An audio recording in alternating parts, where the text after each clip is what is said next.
Hello student, today we are going to start the part number 2 of chapter number 1, improvement in the food resources. In this section of part 2, we studied about the crop variety improvement. Crop variety improvement, what is the crop variety improvement? It is a type of approach which depends on the finding a crop variety that gives a good quality and quantity of yield and is resistant to diseases. It means when we discuss about the crop variety improvement, then we apply an approach to find that type of crop variety which having the good quality of seeds yieldings and good quality of food productions and which is also resistant to disease. On what are the objectives of these crop variety improvement? There are various types of crop variety improvements objectives like high yielding, quality improvement, biotic and abiotic, stress resistance, change in maturity duration, wider adaptabilities, desirable agronomic characteristics, easy adaptation or easy acclimatization, development of a new variety. When we discuss about these one by one, these objectives, so what we get, then we get that सबसे पहले बच्चों मैं आपको ये बताना चाहती हूँ कि क्रॉप वैरायटी इंप्रूवमेंट जो है वो एक्चुअली है क्या। क्रॉप वैरायटी इंप्रूवमेंट एक टाइप की हमारी सोच है, एक ऐसी अप्रोच है जिसमें हम न्यू न्यू टेक्नोलॉजीज अप्लाई करके क्रॉप के प्रोडक्शन को बढ़ा सकते हैं, एक अच्छी से अच्छी क्वालिटी के हाई यील्डिंग वैरायटी सीड्स पैदा कर सकते हैं, उसमें अनाज जो है वो बहुत अच्छी क्वालिटी का उगा सकते हैं और साथ में ऐसी क्वालिटी का क्रॉप उगाएंगे जिसमें कि डिजीज़ जल्दी ना हो। अच्छा, अब इनका उद्देश्य क्या हो सकता है, क्या क्या ऑब्जेक्टिव्स होते हैं? पहला तो इन्होंने कहा हाई यील्डिंग वैरायटी सीड्स या high yielding variety of crops, मतलब कि हम ऐसी क्वालिटी इम्प्रूवमेंट की बात करें जिससे कि फसल बहुत अच्छी हो और उसकी पैदावार कई गुना ज़्यादा अच्छी हो, जिससे कि कम से कम एरिया में पर एकड़ एरिया में कम से कम एरिया में जो है बहुत अच्छी ग्रोथ हो फसल की और इतना प्रोडक्शन हो जाए जिससे कि हमारी पॉपुलेशन की पूरी डिमांड कंप्लीट हो जाए। फिर क्वालिटी इम्प्रूवमेंट की बात करें तो हमें ऐसे टाइप के जैसे कि फसलें चाहिए जिसमें कि हाई क्वालिटी सीड्स हों या हाई क्वालिटी सीरियल्स हों, पल्सेस हों। अगर क्रॉप में अगर हमने मान लीजिए सीरियल्स उगाए हैं तो सीरियल्स में हाई न्यूट्रिटिव वैल्यू हो, हाई कार्बोहाइड्रेट वैल्यू हो। अगर हम पल्सेस की उगाने की बात करें तो पल्सेस में भी हाई प्रोटीन क्वालिटी हो। ऑयल सीड्स उगा रहे तो उसमें हाई क्वालिटी का ऑयल देने वाले सीड्स हों। दूसरी बात है कि अब हम इसके आगे पढ़ेंगे कि बायोटिक और एबायोटिक रेजिस्टेंस, स्ट्रेस रेजिस्टेंस।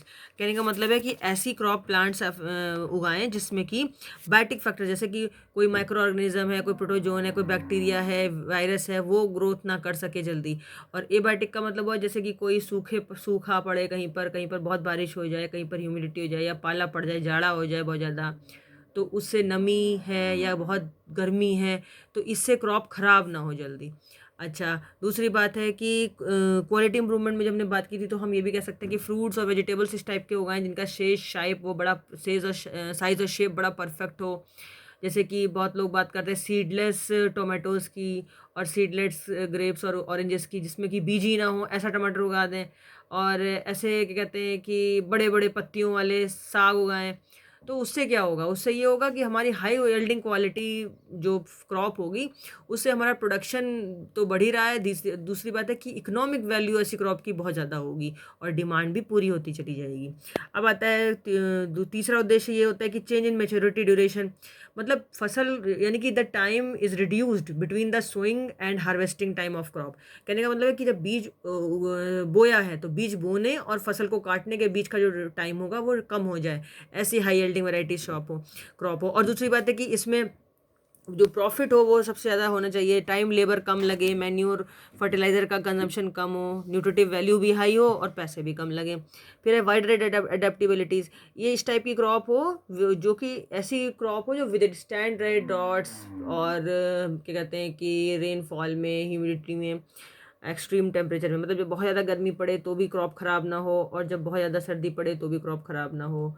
और कहीं अगर सूखा पड़ जाए, कहीं पर बिल्कुल क्या कहते हैं कि पानी की अवेलेबिलिटी ना हो, स्कार्सिटी हो, तो भी क्रॉप ख़राब ना हो जाए, ऐसी फसलों को उगाएं। इसीलिए लोग बहुत ज़्यादा क्या करते हैं, मिक्स्ड और मल्टीपल क्रॉपिंग करते हैं। मिक्स्ड और मल्टीपल क्रॉपिंग करने का मतलब ये हुआ बच्चों कि एक ही टाइम में है ना।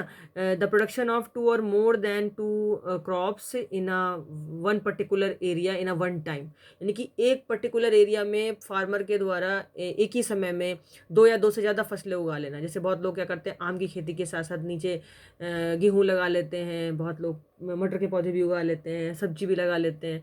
तो इससे क्या होता है कि इससे उनको मल्टीपल क्रॉपिंग का बेनिफिट मिल जाता है। तो वाइडर एडेप्टेबिलिटी की बात करते हैं। डिजायरेबल एग्रोनॉमिकल कैरेक्टरिस्टिक्स का मतलब ये हुआ कि अगर मान लीजिए किसी ने चारा उगाया, तो चारे में भी बड़ी बड़ी पत्तियों वाला चारा, जिससे कि कम क्षेत्र में कम फील्ड में कम एरिया में जो है ज़्यादा से ज़्यादा अच्छा जो है बहुत बड़ी बड़ी पत्तियों वाला चारा होगा।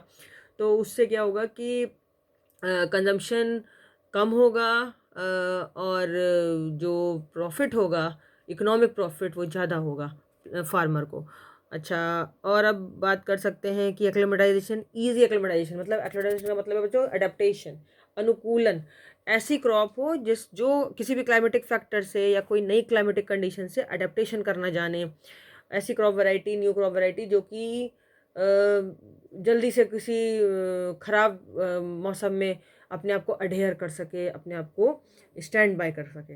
और फिर है development of new variety. Development of new variety का मतलब है कि ऐसी वैरायटी का क्रॉप उगाना जिसमें कि मार्केट डिमांड्स के हिसाब से वो फसल जो है वो ग्रोइंग मार्केट डिमांड, जो बढ़ती हुई मार्केट की डिमांड है, उसको पूरा करने में सक्षम हो, है ना।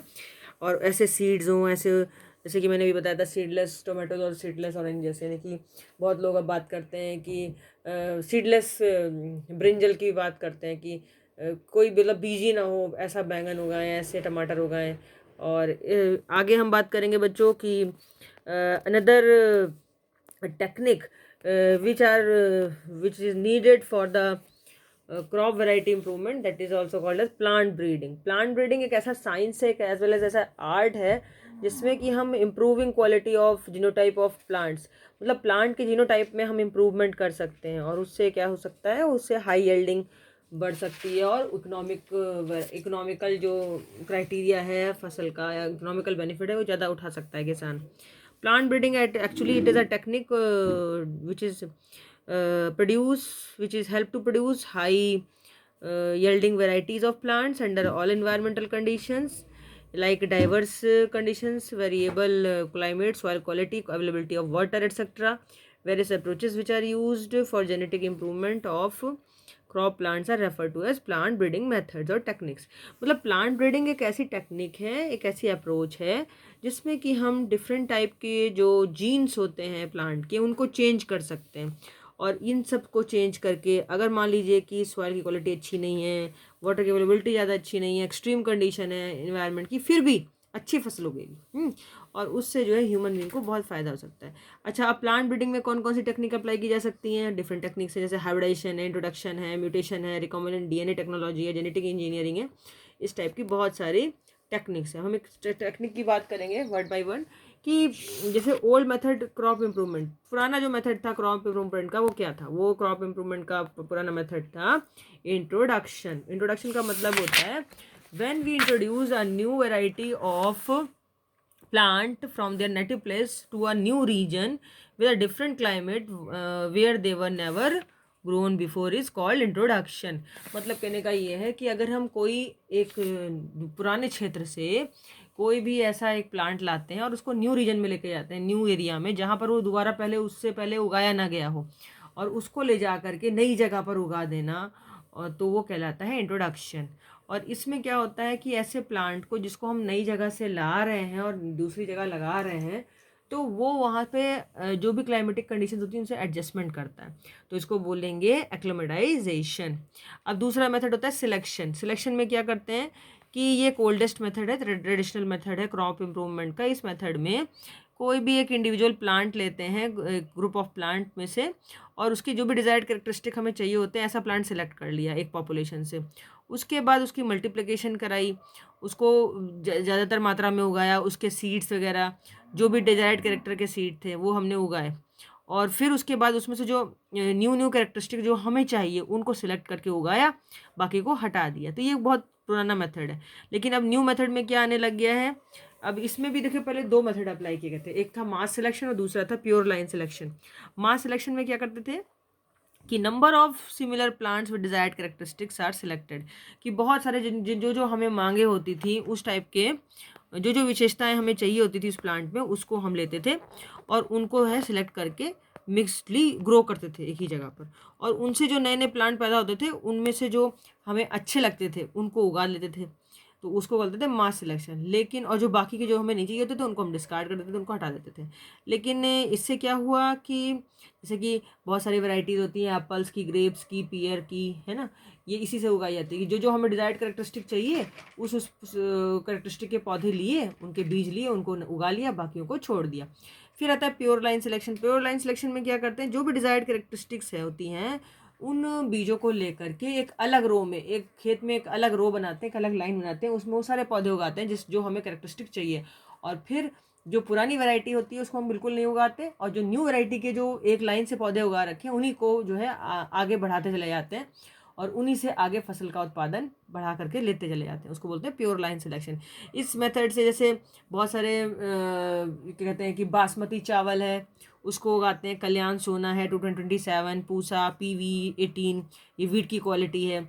इस तरीके के प्योर लाइन सिलेक्शन से इनको जो हाई एल्डिंग वैरायटी सीड्स हैं या कह लो कि बहुत अच्छी क्वालिटी इम्प्रूवमेंट इसमें सीड्स हैं, उनको एक रो में उगा लिया और उसके बाद में उसकी उन्हीं पूरे प्लांट्स को एक साथ खेतों में लगा करके उसको बढ़ा लिया।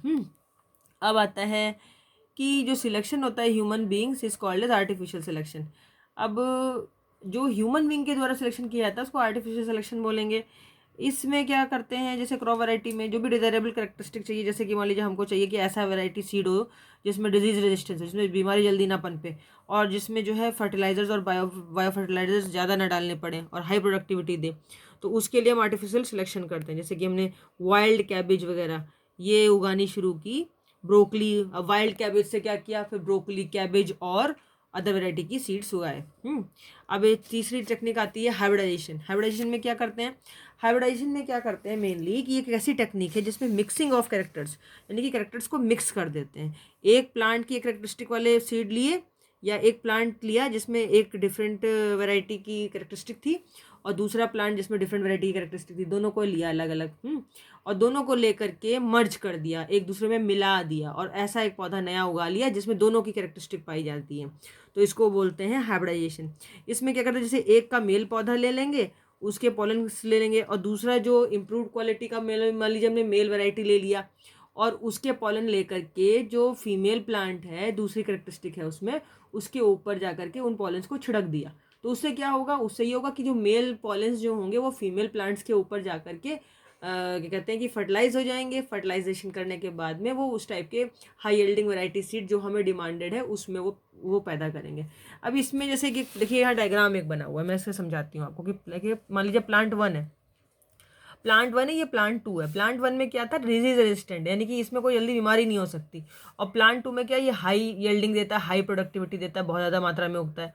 तो अब क्या किया कि transfer of pollen grains from one plant to stigma of the other plant, यानी कि हमने क्या किया, मान लीजिए डिजीज रेजिस्टेंट प्लांट वन के इनके पॉलन ग्रेन्स को ले जा करके, इसके मेल पार्ट को ले जा करके हमने इसके फीमेल पार्ट पर छिड़क दिया। इसके पर जब इसका मेल पार्ट आ जाएगा, पॉलन हो जाएंगे, और इसके जो पॉलन ग्रेन्स मेल पार्ट को हमने यहाँ पर ले जा करके फीमेल के स्टिग्मा पर लगा दिया। अब फीमेल के स्टिग्मा पर हम जब इसमें लगा देंगे तो क्या होगा, इससे जो फर्टिलाइजेशन होगा, फर्टिलाइजेशन के बाद जो हाइब्रिड वैरायटी के सीड्स पैदा होंगे वो कैसे पैदा होंगे, उनमें दोनों क्वालिटी आएंगी, डिजीज रेजिस्टेंट भी और हाई यील्डिंग वैरायटी भी, वो दोनों होंगे, यानी कि ज़्यादा मात्रा में भी उगेंगे और ऐसे पौधे होंगे जो कि जिनमें जल्दी कोई भी बीमारी नहीं लग सकती। तो ये था हाइब्रिडाइजेशन। अब इसी तरीके से बहुत सारी वैरायटी जैसे कि वीट की, राइस की, मेज़ पल्सेस की, mustard, soybean, sunflower, pigeon P, chickpea, ये सब बहुत सारी वैराइटीज़ इस तरीके से हाइब्रिडाइजेशन से इम्प्रूव्ड क्वालिटी क्रॉप प्लांट्स की उगाई जा सकती है। फिर आता है म्यूटेशन। म्यूटेशन में क्या होता है बच्चों, एक म्यूटाजीन्स पैदा किए जाते हैं। म्यूटाजीन्स का मतलब ये हुआ कि जो रैंडमली सिलेक्ट किए जाएँ और रैंडमली वेरियस आर्टिफिशियल तरीक़ों से म्यूटेटिव जीन तैयार किए जाते हैं, और ये म्यूटेटिव जीन्स जो है फिजिकल और केमिकल एजेंट्स के द्वारा तैयार होते हैं। इसी टेक्निक को अप्लाई करके एनी बोरोलॉग ने वीट को भी डेवलप किया था मैक्सिकन में। अब आता है recombinant DNA technology. Recombinant DNA technology is very also easy. इसमें क्या होता है, जैसे मान लीजिए प्लांट ए है, प्लांट ए में आपको कोई एक पर्टिकुलर जीन चाहिए, ये जीन ऑफ इंटरेस्ट कहलाएगा। इस जीन को आपने निकाल लिया, इस जीन को आइसोलेट कर दिया, आइसोलेट करने के बाद में क्या किया, दूसरा प्लांट बी लिया, उसमें इसका इंट्रोडक्शन करा दिया इस जीन का। जब आप प्लांट ए के जीन को प्लांट बी में इंट्रोड्यूस करा देंगे तो आपको एक डिज़ायरेबल कैरेक्टरिस्टिक्स का प्लांट बी में एक एक्सप्रेशन दिखने को मिलेगा। यानी कि जो मॉडिफाइड प्लांट होगा, नया प्लांट होगा, उसमें जो प्लांट ए का कैरेक्टरिस्टिक जीन था वो भी यहाँ पर दिखेगा। और फिर उसका मल्टीप्लिकेशन करा देते हैं नए पौधे का, तो उससे वही वाली जो कैरेक्टरिस्टिक प्लांट ए की थी वो कई सारे पौधे ऐसे हो जाएंगे जिनमें ये मॉडिफाइड प्लांट में वो जीन्स पैदा हो जाएंगे जो कि प्लांट ए में थे। इसको बोलते हैं जेनेटिक इंजीनियरिंग। तो इसकी डेफिनेशन अगर हम देखें तो बहुत ईजी है बच्चों की, it is a type of modern technique of breeding which involve a transfer of one or few genes, है ना, transfer of one or few genes from a single plant to another plant during the improvement program, and plant in which the foreign gene is introduced is known as transgenic plant. जिस plant में इसको introduce किया जा रहा है, जैसे plant B में, तो ये ट्रांसजेनिक प्लांट कहलाएगा, ठीक है। और जो नया पौधा उगेगा उसको बोलेंगे मॉडिफाइड या जीएम प्लांट। तो इससे बीटी कॉटन है, बी कॉटन है, बीटी ब्रिंजल है, ये सब पैदा किए जाते हैं रिकॉम्बिनेंट टेक्नोलॉजी से। तो बच्चों ये इसमें करना कुछ नहीं है, इसमें सिर्फ इतना ही है कि डीएनए जो है वो इंट्रोड्यूस किया जाता है, और डीएनए जो है जेनेटिक इंजीनियरिंग में चेंज किया जाता है। उसमें जैसे रिकॉम्बिनेंट डीएनए, जो डीएनए के कोडोन्स होते हैं उनको एक्चुअली म्यूटाजीन्स के थ्रू चेंज किया जाता है।